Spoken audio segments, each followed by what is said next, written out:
Then from there you must work out number of the bandwidth. Okay, I repeat again. I'll give you the number of blocks. Then you work out the bandwidth. Alright? Any questions? Can I?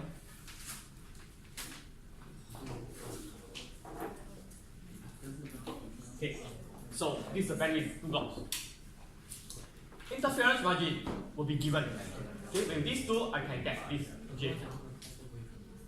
Alright? Required SI and R will be given as well. With L given, I can compute M, which is L plus J. Okay? Now let's look at interference margin and this one. SI and R. Signal to noise ratio. Now, interference margin, we have learned in WCDMA case, interference margin is to account for interference or interferences from other users. More users, more interference. Right? Now, for LTE, uplink is orthogonal. Okay? Remember, if you need, I'll give you a block of 12. They are all orthogonal subcarriers. If you need, I'll give you another set of 12. Still orthogonal. Meaning to say your transmission and your transmission, they are orthogonal to each other. That means interference will be 0 in theory. Alright? So, if orthogonal subcarriers given or set of carriers given to you, and you, alright? So there will be no intra-cell. That means within a cell, right? There will be no interference. Okay, between you, and you in the same cell. Alright? But we have to account for other cell interference.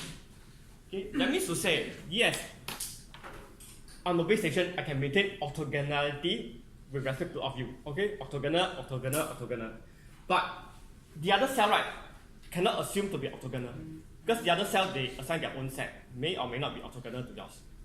Okay? So to account for interference from other cells, okay, okay, we need a value here in LTE. Okay. Now, LTE interference margin can be smaller as compared to WCDMA. Why? Because for WCDMA, right, remember in a cell, I assign code. Okay, you need one, I give you a code, PN code. You need one, PN code. May not be orthogonal. Okay, so WCDMA may not be orthogonal. LTE definitely orthogonal. So LTE better. Okay, interference margin will be smaller. Alright. So range of values will be this. Alright. Okay, SINR, we can obtain it, okay, from link simulations or from measurements. This value depends on modulation and coding schemes, which again depend on data rate and number of resource blocks. Okay, so this SINR depends on these two, which again depends on the data rate and number of resource blocks. Okay, remember, previous slide says data rate will determine the number of resource blocks or bandwidth required. Okay, so this one determines this. And SINR depends on that. These two, data rate and number of resource blocks. Okay, so here, right, using 2 resource blocks for this data rate for uplink, SINR is this value. Okay, again, if you need it, you'll be given. Okay, you'll be given. Alright.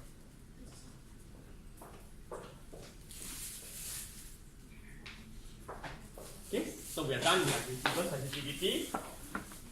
Let's move to the next slide.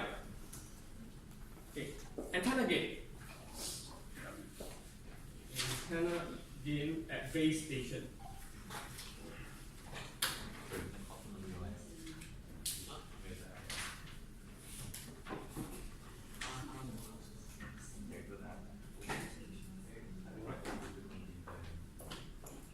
Now, this one for 3 sector, okay, base station antenna gain 3 sector 18 dBi. You've seen it. Okay, so usually will be 18 for 3 sector. Alright. Cable loss will be given, fast fading margin will be given. With this, I can compute until Q. Okay, soft handover will be given, and okay, let me rephrase. This one will be given. These two definitely you set to 0. Okay, in fact, you take up will be no problem. But I set to 0. I tell you why.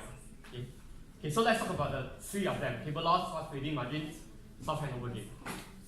Right.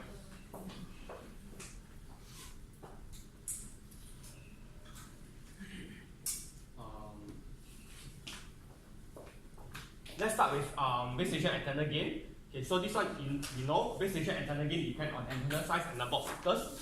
For 3 sector, typically will be 18 dBi. Okay. For one that operates at the lower frequency band, okay, instead of 2 kHz is 900 MHz, the gain can be smaller. Okay. So regardless, the range will be between this and this value. Okay, for sectorized base station. Okay. So more often than not, we use 3 sector 18 dBi. Okay, next, cable loss will be given. Okay, cable loss can happen between base station antenna and the low noise amplifier. That means this is based on the base station, right? This is my antenna. Then once it receives, right, it will go through a cable linking to your first stage low noise amplifier. Okay, so antenna, low noise amplifier as a cable. Okay, so during this transmission through this cable, there will be a loss. Right, there will be a loss. Okay, the loss will depend on the cable length, type, and frequency band. Okay, so nowadays, right, many people or many installations use RF components. Okay, they are very close to the antenna.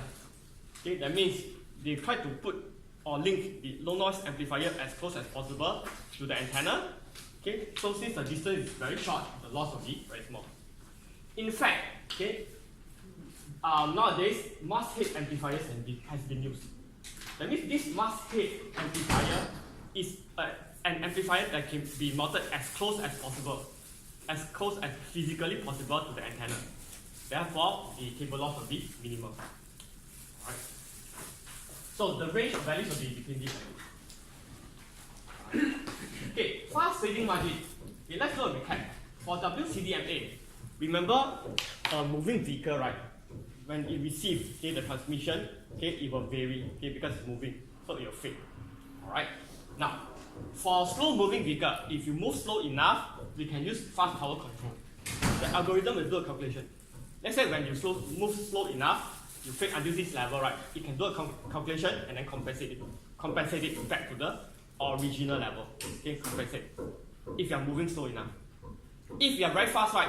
No point. Why? Because you say you drop to this level, you compensate, right? By the time you come back, okay, it's already at another level. Okay, so it's inaccurate, cannot compensate. Alright.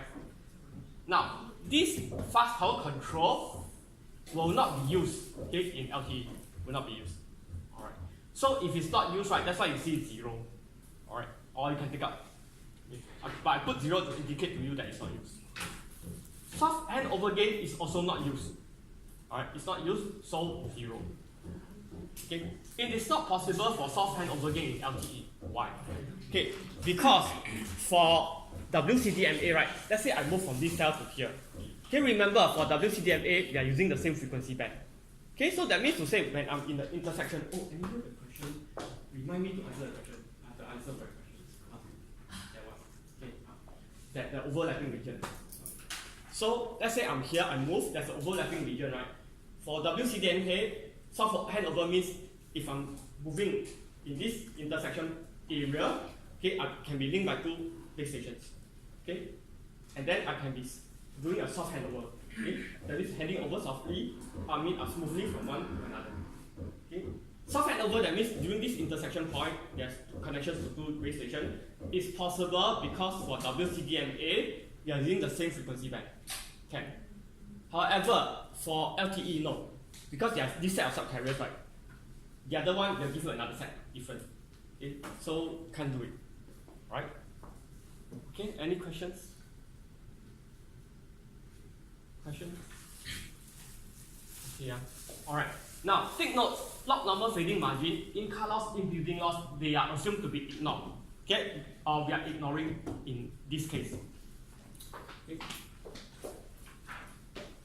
This case we ignore. That's why you never see log normal fading margin, in-car loss, or in-building loss. However, if they are there and applicable to your scenario, you need to add in, like how you do so for WCDMA table. Okay, how you feedback. Okay, let's feedback to WCDMA uplink budget.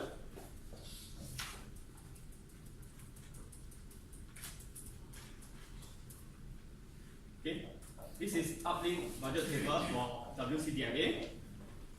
Log normal fading margin is above soft handover gain. In-car loss or in-building loss is below. Okay, so this is WCDMA, right? Okay, it has these two values, so we need to put it above and below source and over gain.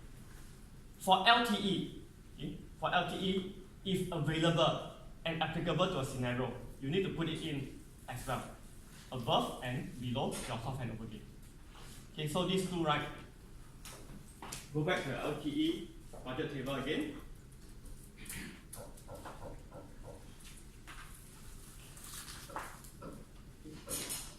You need to put it before and after source and over gain. Got it? If there's block normal trading, you need to put it here, in-car in-building loss here, and then the formula is the same as WCDMA. Okay, that means do the same thing as WCDMA uplink table. Got it? Okay, put it here and use the same formula as WCDMA. Okay? Alright. Did someone do a thumbs up? To me? So, okay, alright, can get it. Okay, I move on, alright.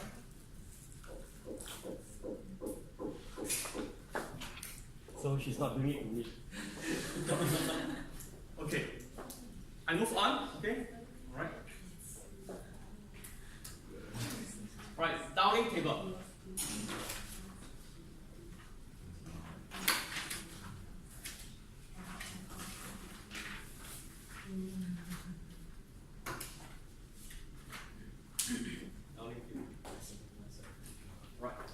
Downlink, that means from base station to mobile. Okay. Base station side, transmission power, this one will be given. Okay, if it's in watts, you need to convert to dBm. Okay, this one will be given as well. Okay, 18 dBi for 3-sector antenna gain base station will be given. If not, it's 18, as you know. Okay, this one will be given, cable loss and base station. With this, you can compute EIRP. Alright. Okay. Let me do a description or two pertaining to these parameters. Or in fact, only one. Okay.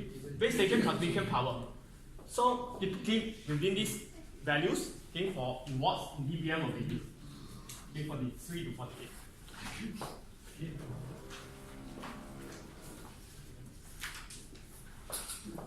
Next, thermal noise density -174. Again, it's here. Okay, so we always have been using it so far. Okay. Base station noise figure will be given. Alright. So with these two, I can compute this. Okay, with G, H will be equals to G plus 10 log bandwidth. Okay, so now I'm going to talk about this and noise figure and base station. Let's go back 2 slides later. Okay. So noise figure and mobile station depends on frequency band, duplex separation, and allocated bandwidth. Range of values between these. Okay, again you'll be given. Otherwise, you can use any value within this range. Okay. Alright, bandwidth use. As in the uplink case, okay, if a transmission is required, okay, from base station to a particular user, it will be issued a block of 12 subcarriers. Okay, in terms of one block of 12. Again, 12 subcarriers, each subcarrier 15 kHz bandwidth, 12 of them 180 kHz for one block.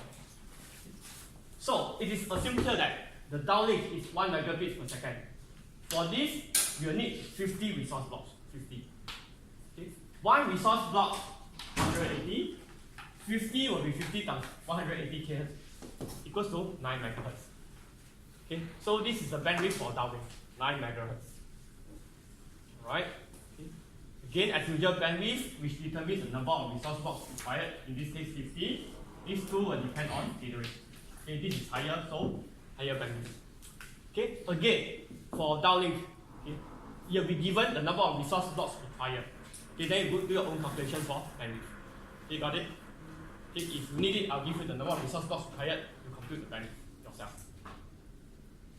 Okay? Anyone know? Okay, so the bandwidth is 9 megahertz here. Alright, here. Okay, again, interference margin will be given, required SINR, signal to noise ratio will be given with these two. Okay, Li and H, I can compute receiver sensitivity. Let's talk about these two. interference margin. Okay. Now, interference margin accounts for interference. Alright. So this interference margin, remember, interference comes from other users. The more users, okay, the more interference. You are looking at downlink now. That means from base station to you. In one cell, there's only one base station. Okay, so this transmission is sort of not interfered by others because I'm the only one in this cell. Okay, only base station. However, other cells are also transmitting, so I may be affected by other cells, and therefore I need to account for this. Okay. Alright. Now, for WCDMA case, if you recall, right, they do not consider interference from other cells. Okay, but here they do. Alright. The one I showed you for WCDMA is a tried and tested so-called training material passed out by my predecessor. Okay, so I assume he got that from the industry. This one is from the book. Okay, so if that's the situation, right, I guess as of now we follow accordingly. Alright, for WCDMA, we follow that set of training material.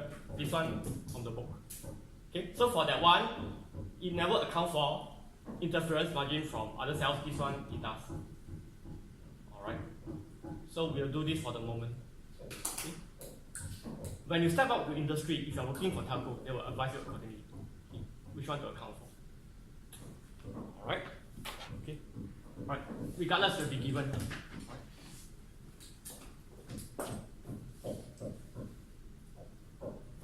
Okay. SINR. Okay. SINR is here. Okay. Again, obtained from link simulations or measurements. Okay, this depends on modulation and coding scheme, which again depends on data rate and number of resource blocks allocated. Okay, so again remember data rate determines bandwidth and number of resource blocks to be allocated. Okay, so regardless, in this situation, because we are using 1 megabits per second, 50 resource blocks, okay, refer to the previous slide.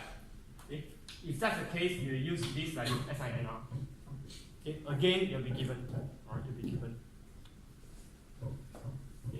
Power used for control channel overhead. This one, for control channel overhead, the power to be used is within this range. Okay, again, the specific value will be given. Okay, and you need to account for the power here, for control channel overhead here, okay, at the top. Alright. Okay, what are the rest?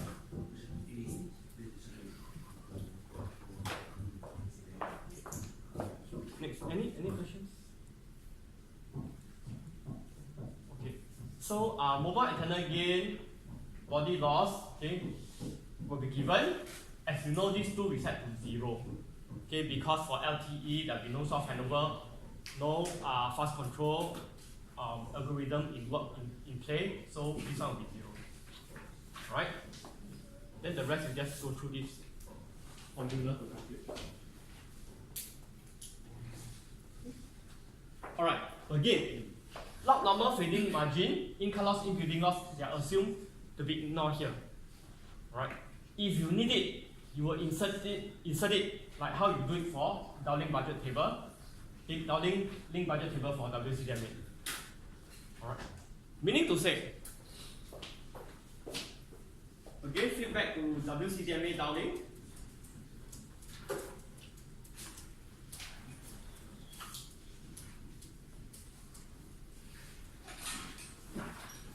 This is WCDMA downlink. Log fading margin is before soft handover gain, in-cut in-building loss after. Okay, before and after. Okay, WCDMA has these two, so I insert it here, before and after soft handover gain. For LTE, if they are given and the scenario needs them to be in play, you put them before and after soft handover gain. Okay.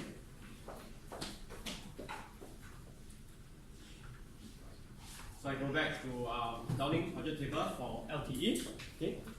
So log number fading margin will be here, in-building in-cut loss will be here. Then you use the same formula as in WCDMA downlink. Okay. Alright. Any questions? Because you see the tables, right, they are very related. You can cross compare. Okay, they are laid out accordingly. Any questions regarding this? Okay. If not, I wish to make a few important points before I move on. Alright?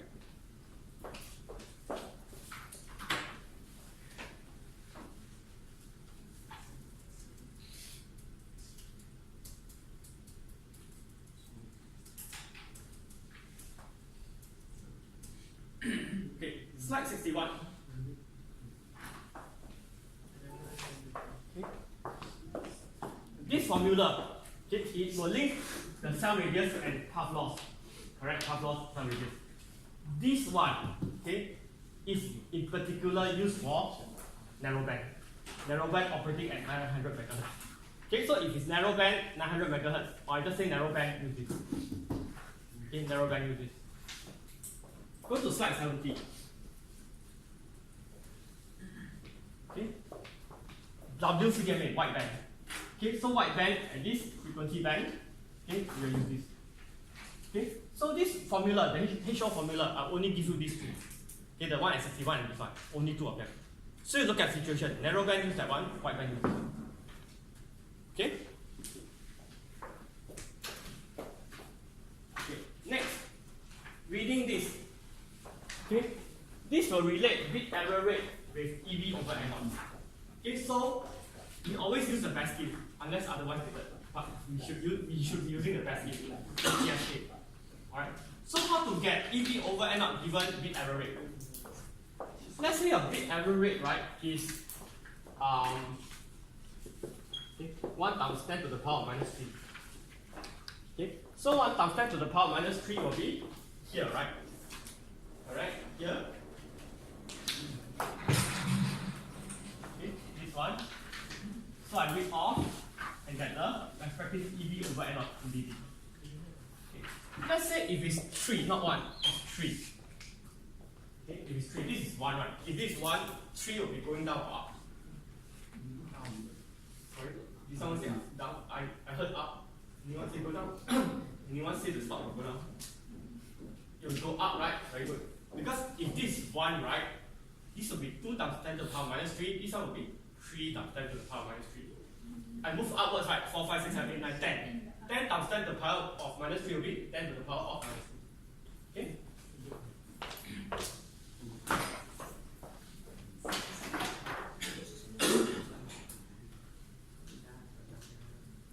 Okay, next, the link budget table. Okay, link budget table, right? I know you are in constraint of time. Okay, let's say you are given, right? Okay, if you are given. When you draw the table, I know in view of time constraint, okay, you don't need to draw the line. In fact, because your booklet you already have the line, right? So you can just write clearly, write properly with spacing. Okay, furthermore, to further save time, right? You can don't give this column.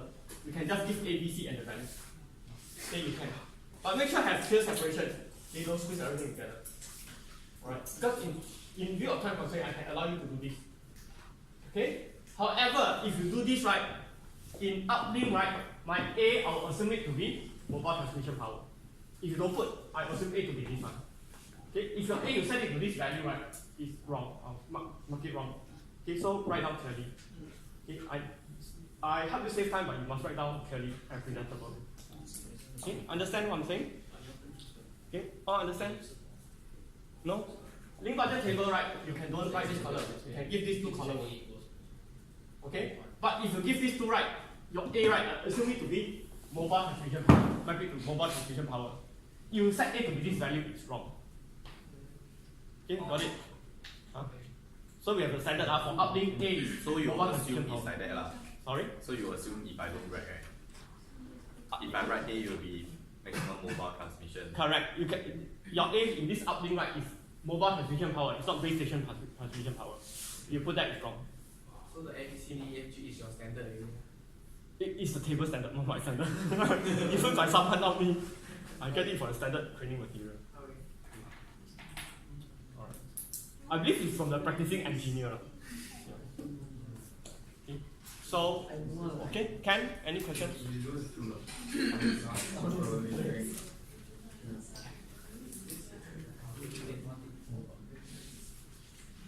Let me see. Any points to add?